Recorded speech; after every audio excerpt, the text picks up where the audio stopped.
Olá, boa noite. Está no ar o Show Business, o mais tradicional talk show de negócios da TV brasileira. E no programa de hoje vamos receber Maurício Harger, CEO da Vedacity, companhia brasileira pioneira em impermeabilização e presente há quase 90 anos no mercado. Vamos receber também Júnior Durski, fundador e CEO do Madeiro, uma das maiores redes de restaurantes do país, com mais de 270 unidades próprias. Eu sou Bruno Meyer e seja muito bem-vindo ao Show Business que começa em instantes.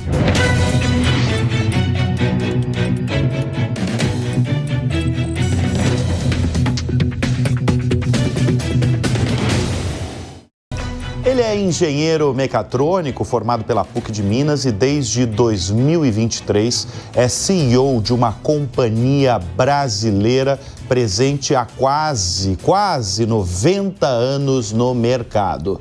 Nós vamos conversar neste bloco do Show Business com Maurício Harger, CEO da Vedacity. Maurício, obrigado pela presença em nosso estúdio. Nós estamos em julho. E agora eu gostaria já que você adiantasse esse primeiro semestre deste ano. Como é que o mercado, sobretudo o mercado de construção civil em que vocês estão inseridos, se comportou nesse primeiro semestre e o que esperar do segundo? Obrigado pelo convite, é um prazer estar aqui. E nós tivemos um bom primeiro semestre.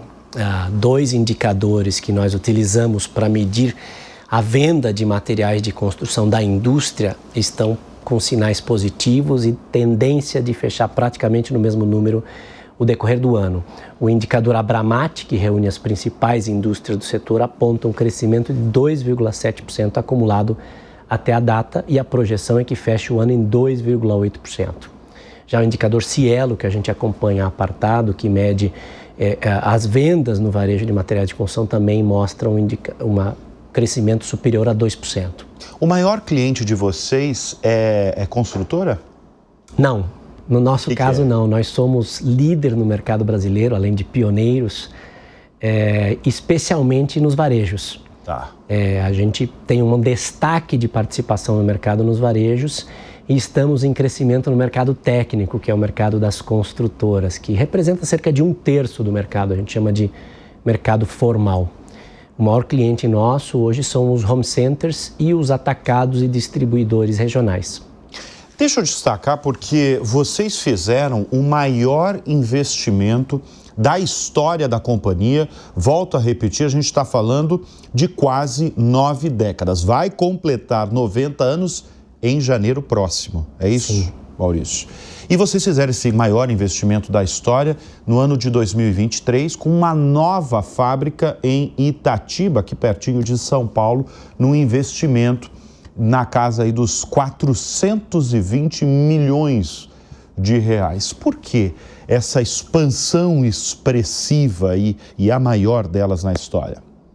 Acabamos de lançar essa nova unidade industrial, é o primeiro mês de 100% de operação e descontinuamos a unidade industrial de São Paulo, que tinha mais de 70 anos. Essa fase do investimento que iniciou em 2023 e se concretizou o mês passado, foi de 270 milhões de reais e a primeira fase foi em 2017, quando iniciamos a produção de um único produto, que são as mantas asfálticas.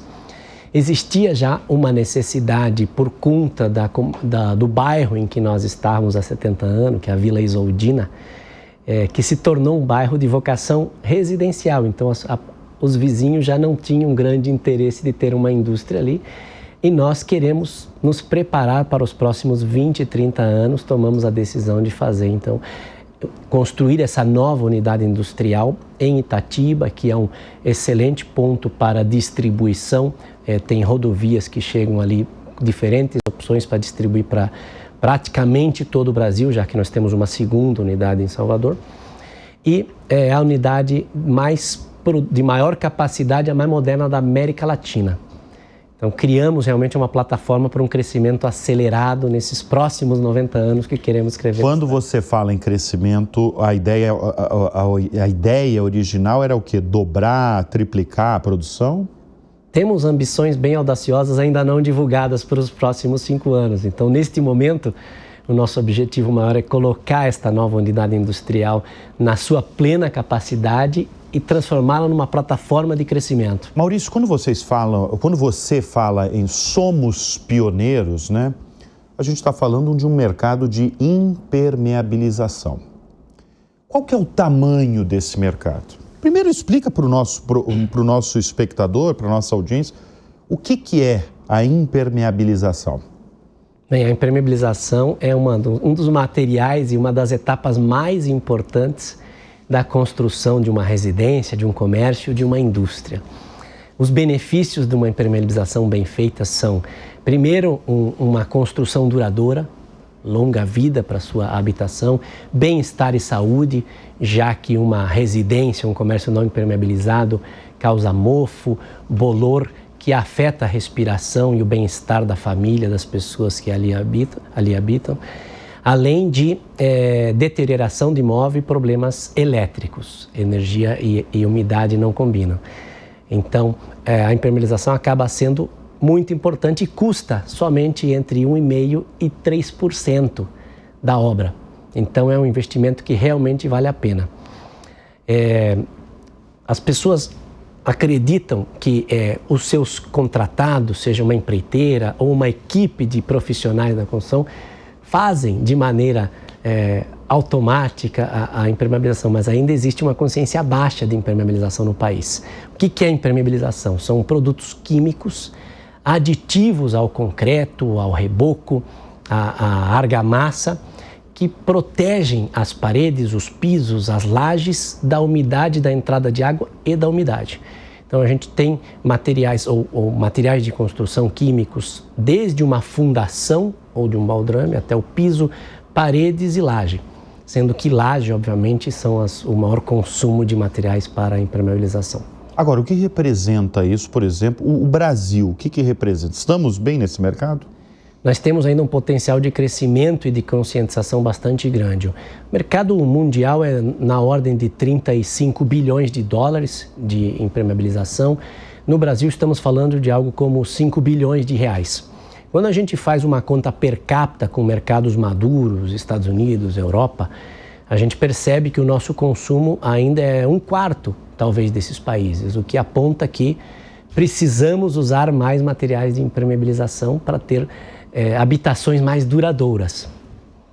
Você já declarou, Maurício, que você prefere, como executivo, trabalhar em grupos familiares, né? Empresas familiares. A gente está falando da Vedacity, que faz parte de um grupo muito conhecido, aí, o grupo Baumgarten, que inclui o Shopping Center Norte, aqui em São Paulo, né? Shopping também de decoração, Lar Center, tem o hotel, o Novo Hotel Center, né?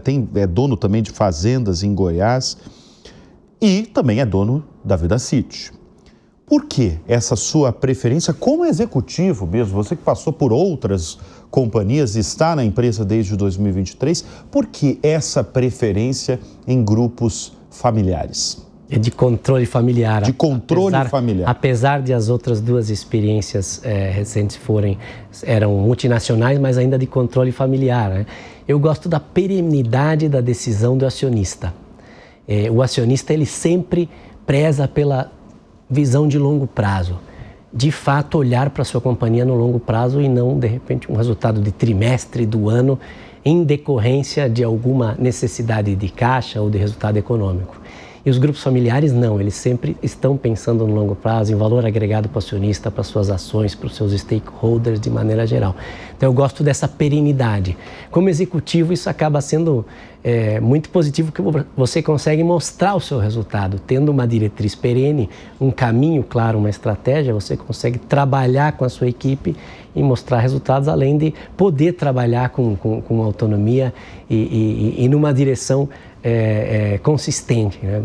A gente escuta e já viu experiências de outras empresas que mudam os executivos e o pessoal fala, formou uma nova equipe, uma nova diretriz, e o acionista traz essa perenidade que às vezes uma empresa multinacional mais de executivos pode tomar rumos bem diferentes.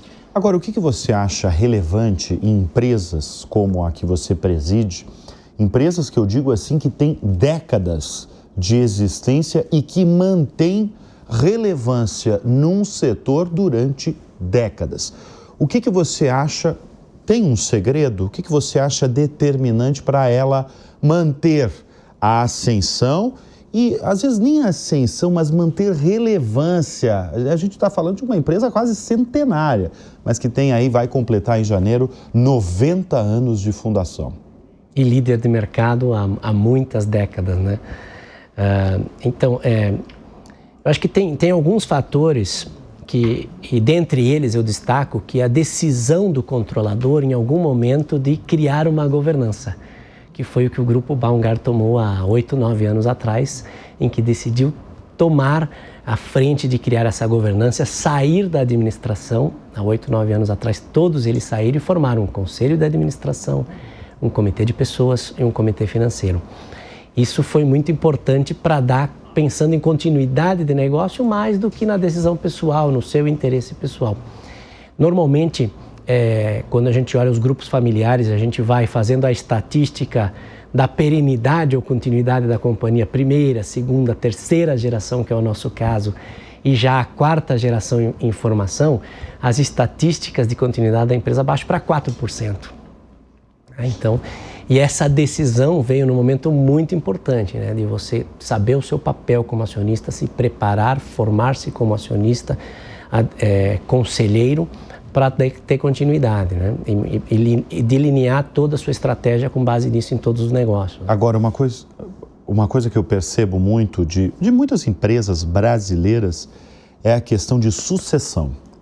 Porque muitas vezes, empresas familiares, você tem na liderança pessoas extraordinárias na execução, mas que não prepara e nem às vezes se preocupa em preparar o sucessor. Em primeiro lugar, eu imagino que lá, pelo que você está contando, existe um preparatório aí para as próximas gerações e uma sucessão familiar bem planejada. E o que é planejar bem essa sucessão? Tem um treinamento?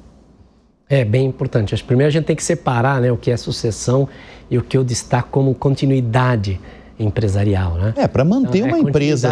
É um conceito mais amplo até. Não, exatamente. E manter a empresa centenária pensando nos 200 anos já da empresa, né? Exato. Então, o pensamento de continuidade para mim é mais amplo. E sim, existe um programa de formação de acionistas para manter essa continuidade, em que tem sim uma sucessão de um acionista para a próxima geração.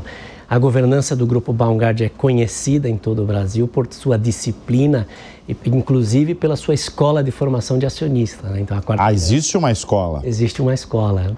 A nossa presidente do conselho atual é a Gabi Baumgart, que recentemente, até alguns meses atrás, era presidente inclusive do IBGC, que é referência em governança corporativa. E a gente segue isso com muita disciplina e forma os nossos acionistas. E o que ensina numa escola de sucessão? Tem uma lição? Não sei se você fez parte do... Tem muitas, eu nunca participei, infelizmente. Mas o que eu escuto deles é que um dos temas importantes que esse grupo, essa família valoriza é a união familiar, a convergência, né, a proximidade.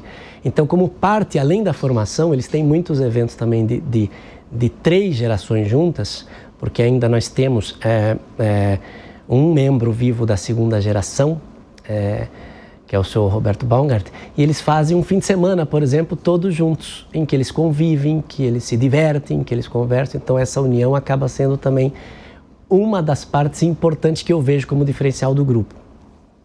Você falou sobre os clientes, né? Os principais clientes, que eu imaginava que era a construtora, e você falou, não, o principal cliente é o atacado mesmo, é o varejo propriamente dito, né, de vocês, né?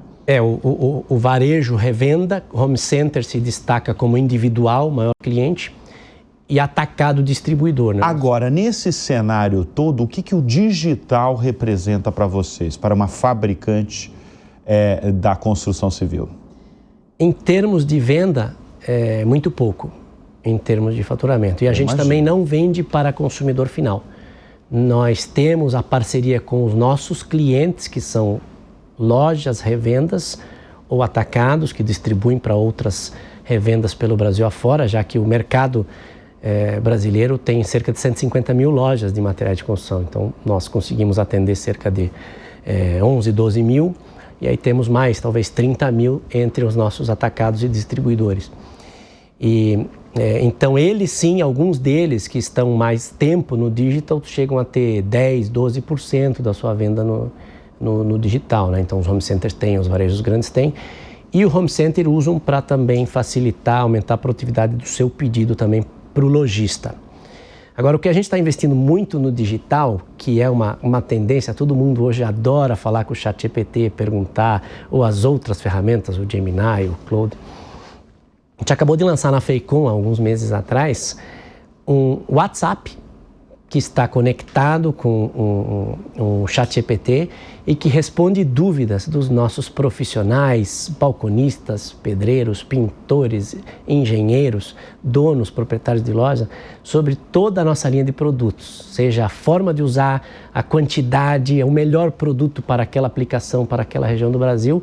E o mais interessante, os nossos profissionais, eles gostam muito de falar no WhatsApp, áudio, né? Não digitar, até porque em alguns momentos está com EPI ou está na obra vendo outra coisa. Então, o nosso WhatsApp... Gosta de mandar um áudio ali. Manda o áudio e ele responde. Ele responde com texto ainda, mas vamos evoluir para responder com áudio. Olha só, eu destaquei aqui nesse bloco do Show Business a empresa, a história de uma empresa e a estratégia de você manter relevância em décadas de atuação, como é o caso da companhia que o Maurício Harger lidera.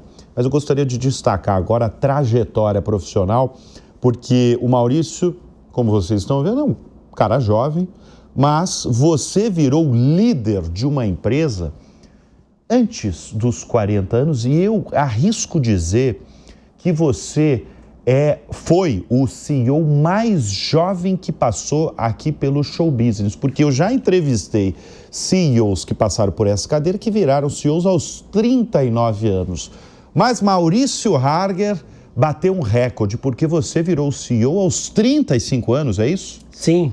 35 aos anos. 35 anos. Pode falar. Também numa indústria de materiais de construção, na época, Manco. A Manco, que muita gente vai lembrar aí, que tinha um slogan bem marcante, né? Foi você responsável desse slogan? Fazia parte do time. Olha, eu fiz essa pergunta sobre o que foi determinante, né, para a empresa durante décadas ter essa atuação de relevância, mas agora eu quero falar de você como profissional. O que você acha que foi importante para você ter uma ascensão tão significativa na sua carreira a ponto de virar um presidente de empresa aos 35 anos?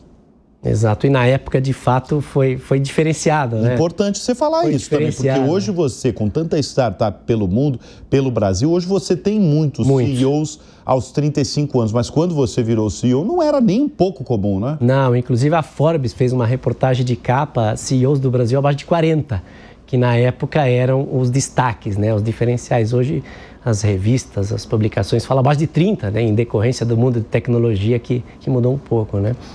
Eu considero que foram vários aspectos que levaram a isso, né? E assim, durante a época de universidade, talvez eu tenha que destacar que eu estudei um pouquinho acima da média do que alguns colegas meus. Tive a oportunidade de estudar em Belo Horizonte, onde conheci minha esposa, formei família. E em alguns momentos que os colegas estavam pensando em ir ao bar, eu talvez estava estudando, aprendendo aprendendo um software, uma linguagem de programação, né? E aí, durante o início de carreira, eu tive a oportunidade de programar ou planejar um pouco o que eu ia fazer. Comecei a carreira como consultor, primeiro gestão e produtividade, no segundo momento financeiro, e depois fui parar na indústria de materiais de construção.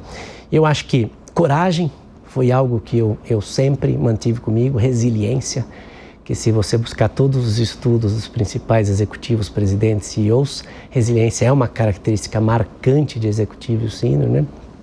E inovação radical. eu acredito em inovação radical. Você gosta de inovar? Salto quântico de produtividade, eu acredito nesse tipo, na experimentação. Eu acho que é isso que fez com que eu me destacasse em alguns momentos, em de fato desafiar, provocar. E essa provocação no sentido positivo, de conversar com uma pessoa e ter uma divergência qualificada, como eu digo, né? Você de fato divergir qualificadamente no intuito de provocar e fazer com que aquele seu colaborador ou seu par traga um resultado melhor, com mais excelência, com mais inovação, que pode vir através de várias fontes, né? Com colaboração, com pesquisa, com parceria. Você destacou que teve, logo no início desse bloco, que teve um semestre bom, um semestre muito bom, inclusive para o setor e para a companhia. Agora, como é que o ambiente de negócios, o ambiente econômico do país, e sobretudo quando eu falo nisso, é focado na alta dos juros, né? Juros a 15%, né? Que impacta tantos setores que passam por essa cadeira. Como o cenário econômico brasileiro tem impactado o setor de vocês? São dois os principais indicadores que contribuem para a nossa demanda, ou três talvez, né? O Brasil crescendo, o PIB é importante para a indústria da construção. O desemprego baixo também é importante, acaba sendo um fator contribuinte positivo. E o terceiro que você destacou é o financiamento, né? Então, os juros é importante. Apesar de os indicadores para financiamento imobiliário não seguirem exatamente a Selic, eles ficam um pouco abaixo, mas eles são afetados sim. A gente vem num cenário muito positivo, em especial nas construtoras, o que a gente chama de construção formal, que é um pouco mais de 1/3 do segmento, onde eles vêm crescendo mais do que esse indicador de 2,7. Então, quando você olha varejo, cresce um pouco menos e as construtoras um pouco mais. Esse ano ainda não dá tempo de diminuir esse ritmo, porque as obras estão contratadas, foram lançadas, tem que entregar, tem contrato. Mas sim, ano que vem a gente acredita que o número possa diminuir um pouco, arrefecer um pouquinho esse crescimento. Mas tem fundamentos para a construção seguir crescendo durante bastante tempo no Brasil, alinhado com o PIB, um pouquinho melhor. E quando a gente olha para a impermeabilização, aí sim eu acredito que crescerá mais do que a economia, do que o PIB. Porque a consciência é um trabalho que nós temos que fazer com o mercado, a consciência do uso, e existe cada vez mais construtoras e pessoas pensando na durabilidade do seu imóvel e pensando também no custo futuro de manutenção, querendo diminuir o custo futuro de manutenção. Porque diminui. Diminui muito. Tá. Diminui muito. Imagina que eu falei para você que o investimento é de 1,5% até 3%, mas o custo de manutenção, se você não fizer ou fizer de maneira ineficaz, pode chegar a 6% da sua obra. Tá. É 4 vezes. Então, Tem muita incorporadora, construtora que não usa produtos do setor de impermeabilização? A gente tem, infelizmente, aquela autoconstrução que a gente chama, que é o que vai via varejo, que é uma pessoa física contratar uma equipe, um pequeno empreiteiro ou um mestre de obra, como a gente costuma dizer. Estes ainda carecem de uma oportunidade de conscientização combinado com educação, qualificação para usar melhor os produtos. Então aí tem uma oportunidade de crescimento e aumentar o consumo per capita. E os próximos tempos? Vocês pensam em aquisições? Vocês pensam em abrir capital? A gente pensa em crescer aceleradamente. Não investimos na maior fábrica e mais moderna da América Latina para não crescer. A ideia é ter um crescimento acelerado. Então, a gente está pensando agora muito em ter essa plataforma, que é a Unidade Industrial Itatiba, funcionando muito bem, preparando as nossas equipes comerciais para irem a campo e ganharem participação no mercado, para que a gente pense nos próximos passos que pretendem ser ambiciosos e ousados, como uma família empreendedora que está há 89 anos aí atuando no Brasil, acreditando no Brasil. Mas vem aquisição por aí? Espero que em algum momento a gente consiga oportunidade para falar sobre isso, né? Muito bem, pergunta clássica aqui do Show Business para todos os entrevistados. O que a gente gosta sempre de saber as referências dos nossos convidados aqui do programa. Eu gostaria de saber de você, Maurício Harger, quem são as suas referências na vida e também no mundo dos negócios? Um pensador de liderança, estratégia e gestão que influenciou muito o meu início de carreira foi Tom Peters. Escreveu alguns livros, eu gosto muito e ele me influenciou porque ele fala muito de foco no cliente, excelência operacional, excelência comercial, fala de liderança com paixão, com entusiasmo, que engaja, inovação radical com experimentação e empoderamento. Criar equipes autônomas que erram, que aprendem, que recriam. Então isso influenciou muito, né? E quando a gente fala de uma personalidade, assim, o que eu acho que tem um bom balanço, eu gosto muito, vários colegas gostam do Bill Gates, né? Porque ele tem um bom balanço e criou uma mudança na nossa forma de trabalhar com o Windows, com a padronização, e foi uma pessoa que teve visão estratégica com inovação, e em especial conseguiu balancear também a sua visão humanitária, ou filantrópica, fora do trabalho, conseguiu virar uma referência em vários aspectos. É uma pessoa que eu admiro bastante. Não, é daquele tipo de pessoa que realmente muda o comportamento do mundo, né? Porque é isso que você está falando, mudou a maneira, por exemplo, como a gente trabalha hoje. E não deixando de ser exigente, olhando os detalhes, provocativo, né? Então, em vários aspectos. Muito bem, nós conversamos neste bloco do Show Business com Maurício Harger, CEO da Vedacity. Maurício, obrigado pela presença aqui em nosso estúdio. Obrigado, um prazer.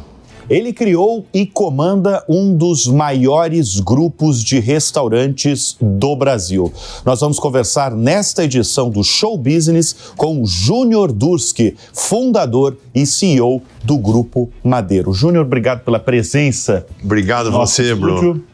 Obrigado a você, é uma satisfação e um orgulho estar no teu programa. Imagina, orgulho pra gente. Júnior Durski, como o aumento de custos, especialmente da carne bovina, tem afetado o negócio do Madeiro?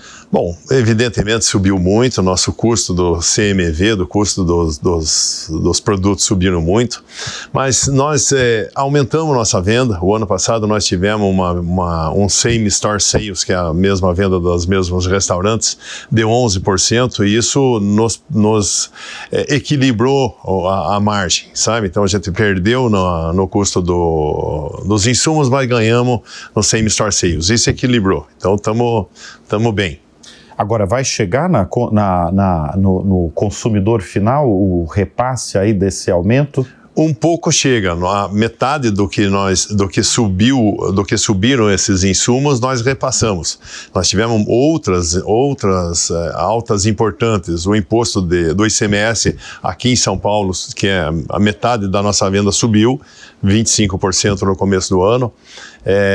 O combustível subiu, então tem mais insumos que subiram. E a metade disso a gente repassou para o cliente, porque não tem como detonar a margem, né?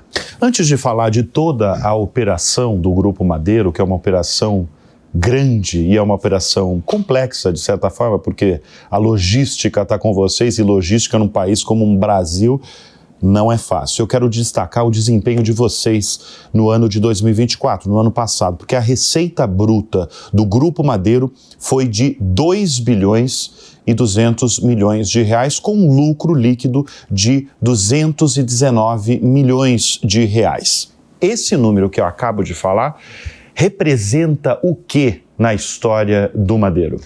Foi o maior faturamento da nossa história, foi o maior lucro líquido. Ainda tem mais um número importante, que é o EBITDA, que é como as empresas medem o resultado. Nós fizemos 600 milhões de EBITDA, isso dá 30%, 30,5% sobre a renda líquida. Então, é um número muito especial, muito acima da média do setor. Né? Foi um ano excepcional o ano passado, nós trabalhamos muito e eu acho que a gente compensou as altas que nós tivemos nos custos e toda a dificuldade de trabalhar no Brasil com impostos, e quando alguém quer melhorar o desempenho financeiro de um estado, aumenta o imposto. O Brasil continua assim. Então foi trabalhando muito, servindo cada vez mais qualidade, atendendo melhor o cliente, cuidando melhor dos nossos funcionários. Eu sempre digo, funcionário feliz, cliente satisfeito. Então, eu só preciso cuidar de 8.100 empregados, que eles cuidam de quase 4 milhões de clientes por mês, sabe? Então, é qualidade que faz o negócio dar certo. Quem conhece você, quem trabalha com você, evidentemente já ouviu muitas vezes esse slogan corporativo interno que você tem, que é funcionário feliz, cliente satisfeito. Como deixar um funcionário feliz? Bom, primeiro, forneço do meu telefone pessoal, esse que eu tenho do meu lado, para todos os 8.100 funcionários. Tanto quanto, Bruno, o meu telefone está na contracapa do restaurante Madeiro Steakhouse, tem o número do meu telefone. Se entrar no Google e colocar chefe Júnior Durs, que divulga o telefone celular, dá o meu telefone, esse que nós falamos que você... Mas você está falando em rede nacional, isso? Exatamente. O seu telefone, então não vai parar de tocar agora. Não. Agora é sempre, na verdade, porque está no cardápio. Eu nem sabia que estava no cardápio. Eu sempre divulguei. E eu acho que isso nada mais é do que a minha obrigação e respeito com o meu cliente. Se ele for no restaurante e não estiver bom, ele vai me ligar e quer saber mais. O cliente é tão educado e tão respeitoso que ele vai mandar uma mensagem para não me incomodar. Manda uma mensagem, eu vou resolver. Se eu estiver jantando, eu vou parar um pouquinho, vou mandar para o meu diretor de qualidades e vamos resolver lá, porque faltou uma batata frita no delivery, sabe? E a gente resolve. Então, mas voltando aos funcionários, todos têm meu telefone, nós oferecemos para todos os empregados que nós temos a residência, eles moram a uma distância que se faz a pé dessa residência até o restaurante, eles não pagam nada, nós damos 3 refeições por dia, uniforme, pagamos salário acima da média, tratamos com muito respeito, e é isso que faz o funcionário ficar feliz. Então são 8.100 funcionários. Exatamente, 8.100 funcionários. Eu adoro contratar pessoas, eu adoro fazer gestão de pessoas, eu adoro meu time, sabe? Entro, abraço, cuido, todos eles têm o meu telefone. Então é isso que a gente faz com muito amor. Vamos entrar agora, então, na operação complexa do Grupo Madeiro. Vocês definem a operação do grupo como uma plataforma de produção, distribuição, logística, tudo integrado.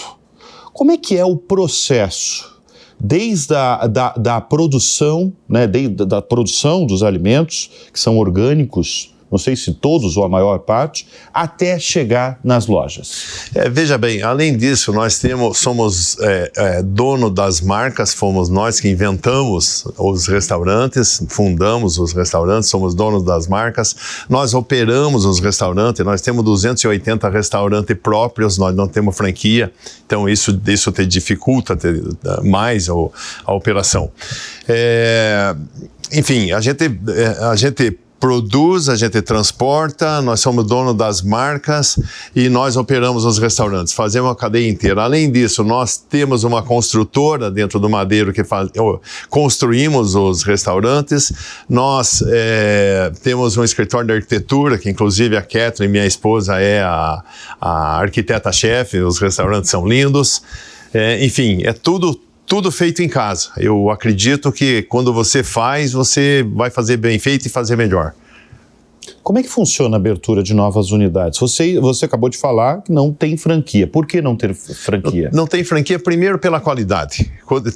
Quando eu comecei, Bruno, no restaurante, em 2005, o Madeiro, eu não sabia o que era bom, eu não sabia se franquia era melhor ou se ter restaurante próprio é melhor. Eu fiz 59 restaurantes, desses 29 restaurantes eram franquias e 30 eram próprios. E aí eu vi muito bem quantos eu tinha. Dos 30 próprios, eu tinha uma qualidade excelente, todos os 30. Dos 29 franqueados, eu tinha 3 restaurantes de qualidade excelente e 26 com qualidade baixa, porque o franqueado não mantinha a qualidade. O franqueado não é apaixonado pelo negócio, ele não tem aquilo por prazer, ele não tem o dom de encantar cliente, de viver pelo cliente, de ouvir o cliente. Ele simplesmente investiu no negócio pensando, eu vou tocar isso, mas não tem aquele prazer e o dom do negócio, sabe? Pois é, mas todos os anos vocês, pelo menos no ano passado, tem a ideia que eu quero que você já fale sobre expansão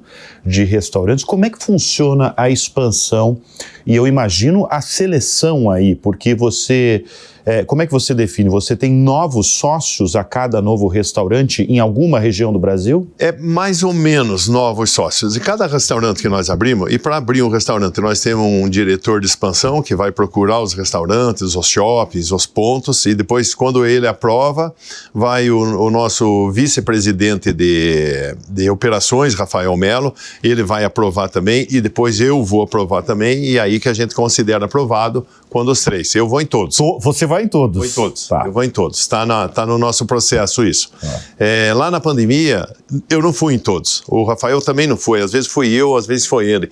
E nós erramos, tipo, 12%, 13% dos pontos. E aí nós combinamos, vamos nós, 2 agora, mais o diretor, e nós não vamos errar mais ponto. Tá. Né? Então a gente define, aí nós temos um sócio-gerente no restaurante, mas esse sócio-gerente que é o cara que comanda, é o gerente geral do restaurante, mas ele não é sócio no contrato social, ele recebe parte do lucro do restaurante, por isso que ele é sócio, mas ele continua sendo CLT.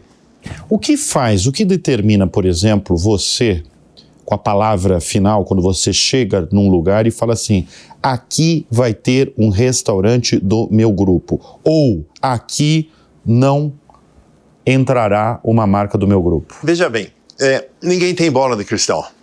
Então como é que a gente faz? Nós vamos num shopping, e daí nós vamos ver se aquele shopping é bom. Primeiro, você tem o feeling. Você vai ver se tem movimento, se as pessoas estão comprando, se quem está no shopping lá tem uma sacolinha na mão. Que às vezes você fica observando, então. Você entra no shopping para observar mesmo. Observando. Tem shopping que tem muita gente, mas vende muito pouco, porque as pessoas vão passear. Então tem que ter sacola na mão. Esse é um dos pontos. Depois a gente vê os restaurantes. Tem lá vários restaurantes no restaurante, vários restaurantes nesse shopping, e a gente conta, a gente põe uma pessoa no shopping que ele fica uma semana inteira contando quantas pessoas entraram naquele restaurante, quantas entraram naquele restaurante. Então, com isso, a gente sabe quantas pessoas eles atendem no mês, vamos lá, comemos no restaurante, sabemos quanto é o ticket médio do restaurante e calculamos a venda dele.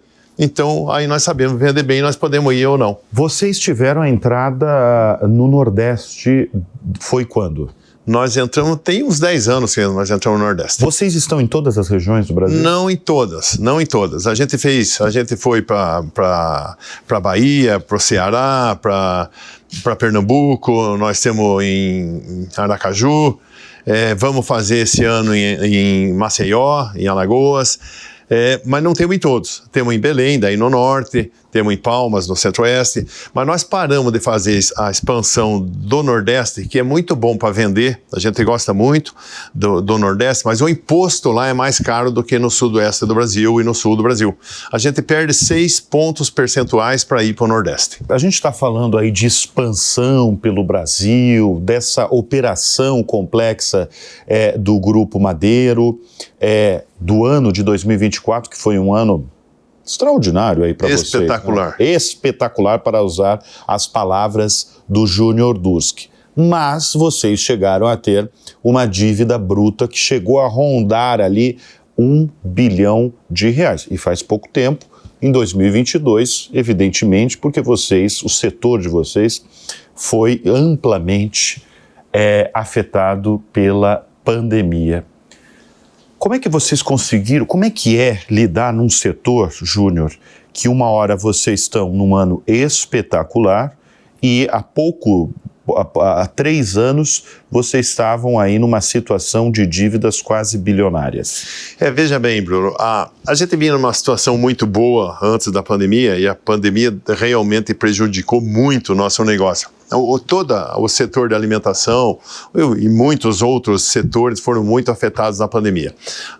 Com isso, nós acreditamos que a pandemia não duraria. que seria alguma coisa de 2 meses, 3 meses, e nós mantivemos a nossa expansão.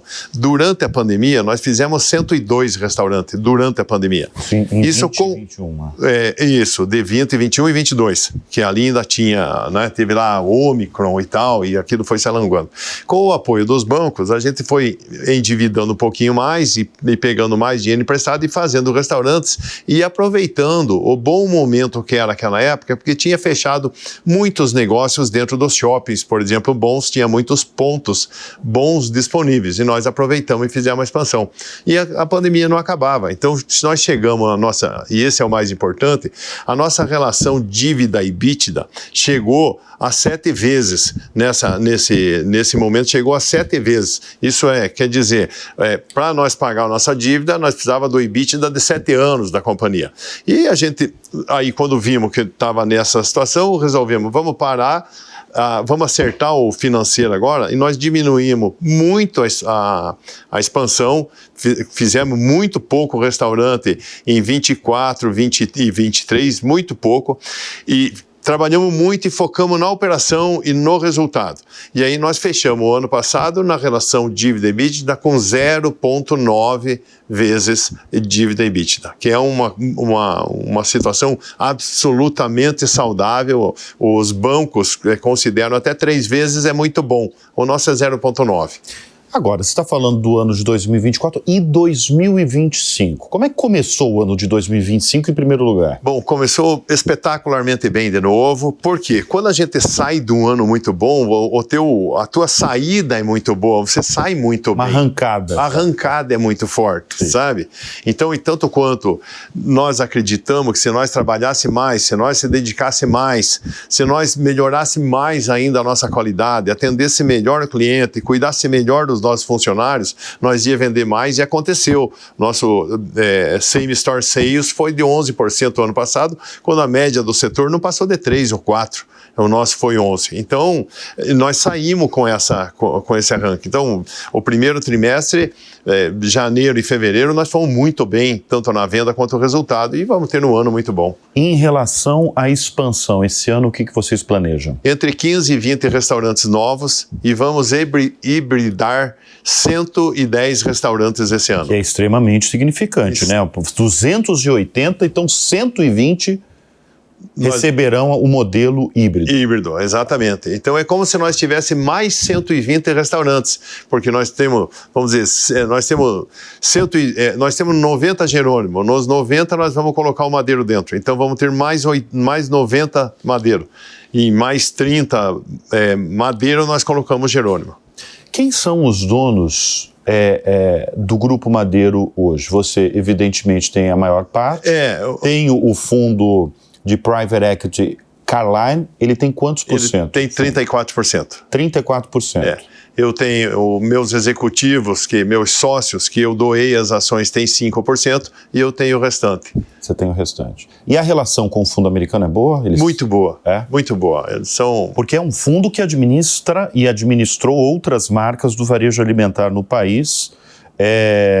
A relação, como é que está sendo com eles? Está sendo muito boa. Eles tinham aqui no Brasil um monte de investimentos, aí vários investimentos no Brasil, de empresas muito grandes, uma rede de hospital muito, muito grande, muito famosa, de resultado muito bom.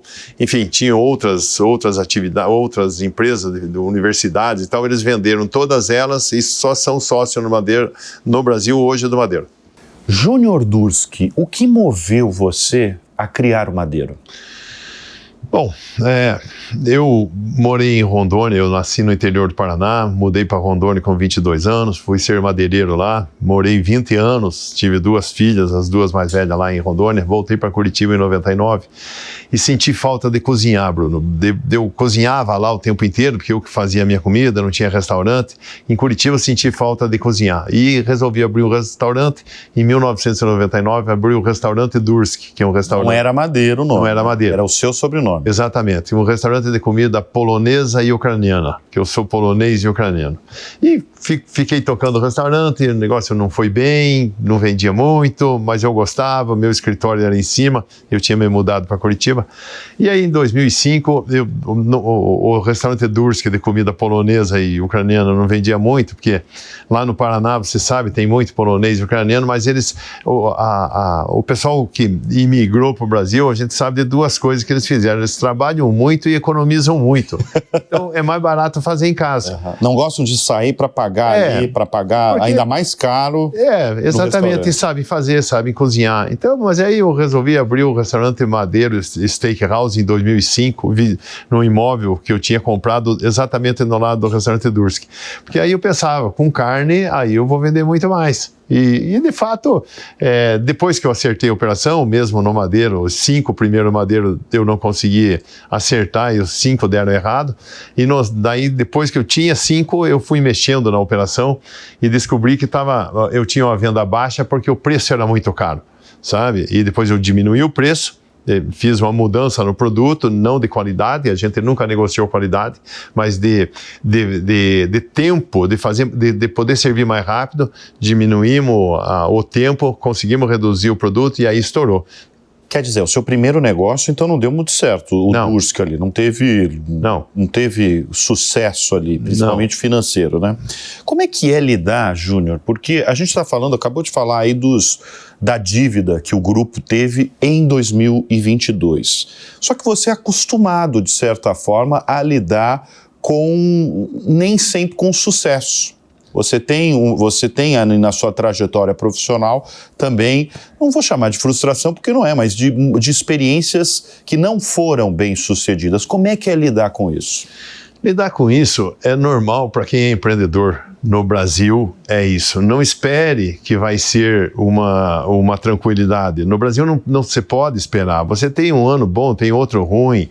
Você tem inflação alta, inflação baixa, o PIB cresce, o PIB volta para trás. É sempre uma dificuldade. Você tem juro alto, daqui a pouco o juro não está tão alto, mas explode de novo. Então você vai ter que passar por crise a tua vida inteira. Quem é empreendedor sabe disso. Não vai ter um oceano de águas mansas para trabalhar. Tem que acostumar com isso. E tem que ir para cima, tem que ter fé, tem que ter força.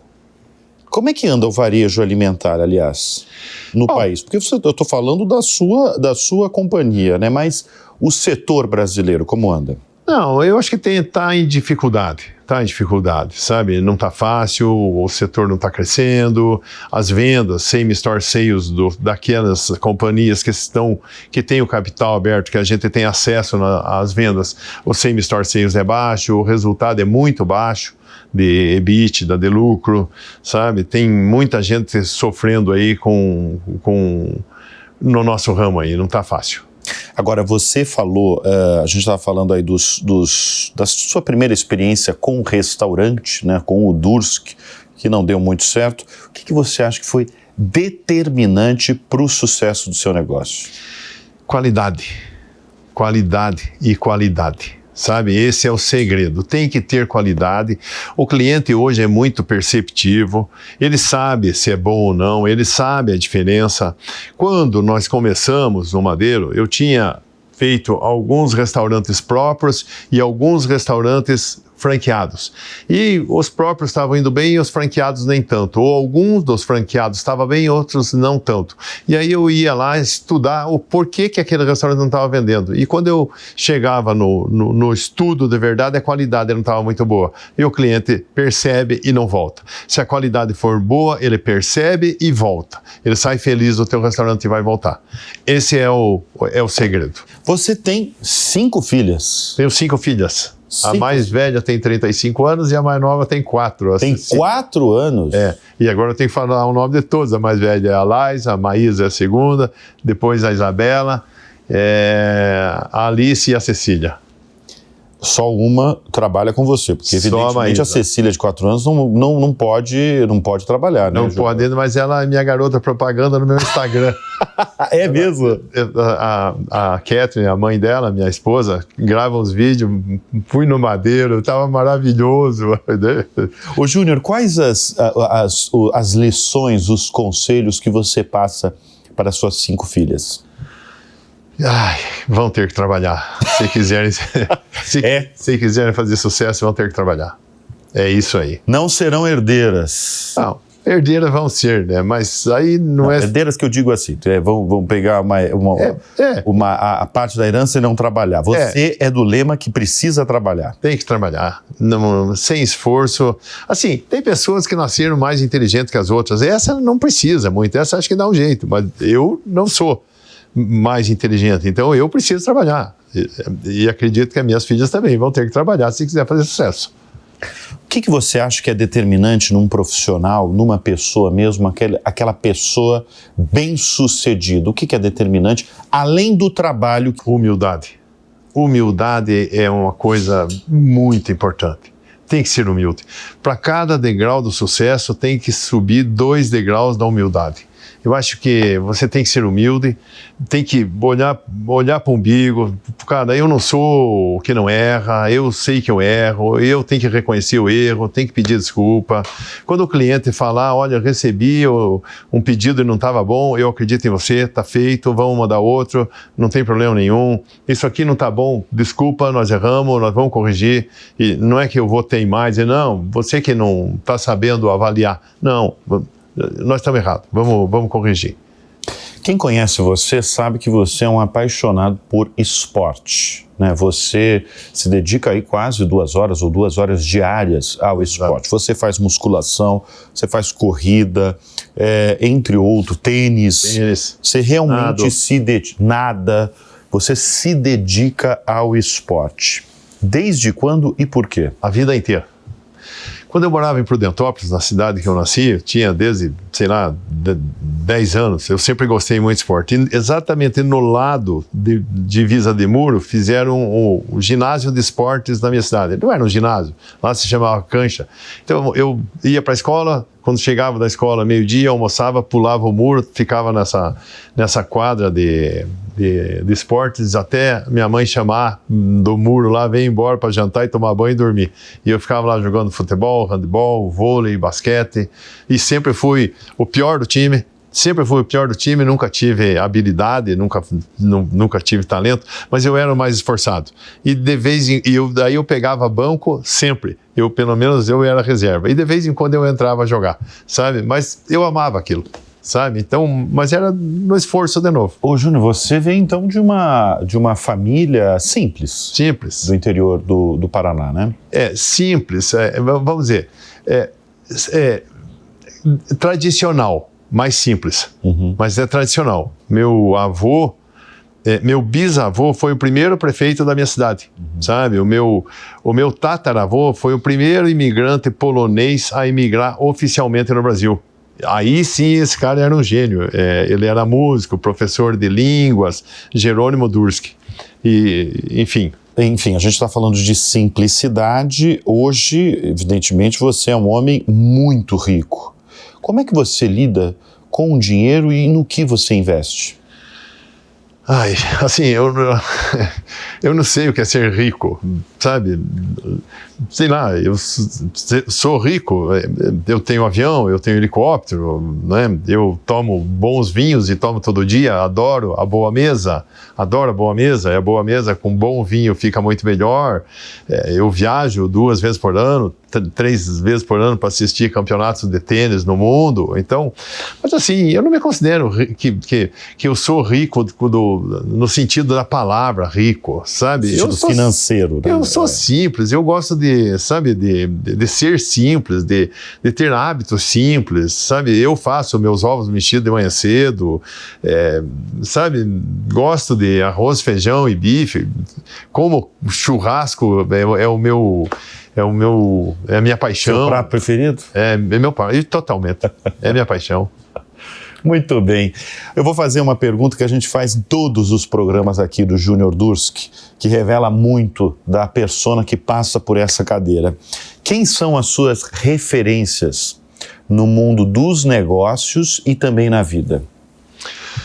Meu avô, pai da minha mãe, é minha referência, sempre foi minha referência. Meu avô Casimiro Solski, que é de Ponta Grossa, sempre foi minha referência, sabe? Foi o cara que eu queria ser na minha vida. E depois, claro que tem muitos empresários, Abílio Diniz sempre foi uma referência, sabe, sempre admirei muito. Enfim, hoje, não sei, tem muitos que eu admiro, que me espelho, né? Vou te dar um nome aqui da minha referência total hoje, do cara que eu mais admiro no Brasil inteiro, Luciano Hang. Este cara é uma máquina, este cara é espetacular, esse cara é o melhor empresário que eu conheci, o mais determinado, o mais forte, o mais corajoso, o mais justo. Esse cara é um cara espetacular. Luciano, que mora pertinho ali, né? Tá em Brusque, Santa Catarina. Luciano Hang Santa Catarina. Espetacular. Qual que é a sua ideia de futuro? Aposentadoria, pelo que eu tô vendo, nem pensar. Não, nunca. Nunca. Você está com quantos anos, Júlio? Tenho 62. 62. Bom, tem muita estrada ainda pela frente, mas você não pensa daqui a 20 anos quero me aposentar. Não, a sua ideia de futuro é trabalhar na cozinha central em Ponta Grossa. Totalmente. Totalmente. Eu não quero me aposentar, não sei ficar parado, não, sabe, me faz falta. Quando tem um feriadão, por exemplo, aí no segundo dia vai, no terceiro dia eu não aguento mais. Pô, cara, eu tenho que voltar. Teve um episódio, não foi aqui no estúdio, que você deixou passar, assim, uma coisa que me marcou. Você falou assim, não, eu sou um cara... que criei esse negócio, eu acho que eu tive muita ajuda de Deus.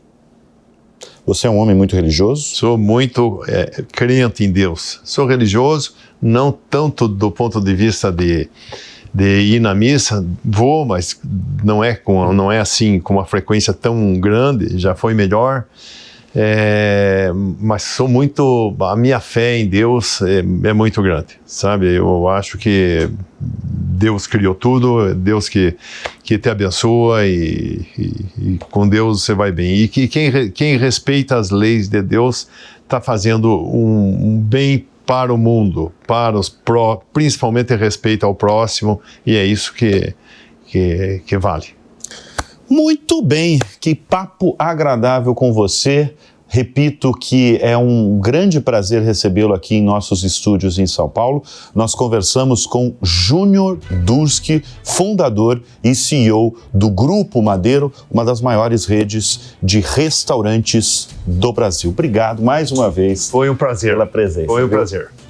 E olha, o Show Business vai ficando por aqui. Antes de encerrar, eu tenho um convite. Se você quiser ter conteúdos exclusivos aqui da Jovem Pan, faça a sua assinatura. Entre lá em www.jovempan.com.br e assine. Muito obrigado pela sua audiência, pela sua companhia. A gente volta na semana que vem. Até lá. Tchau.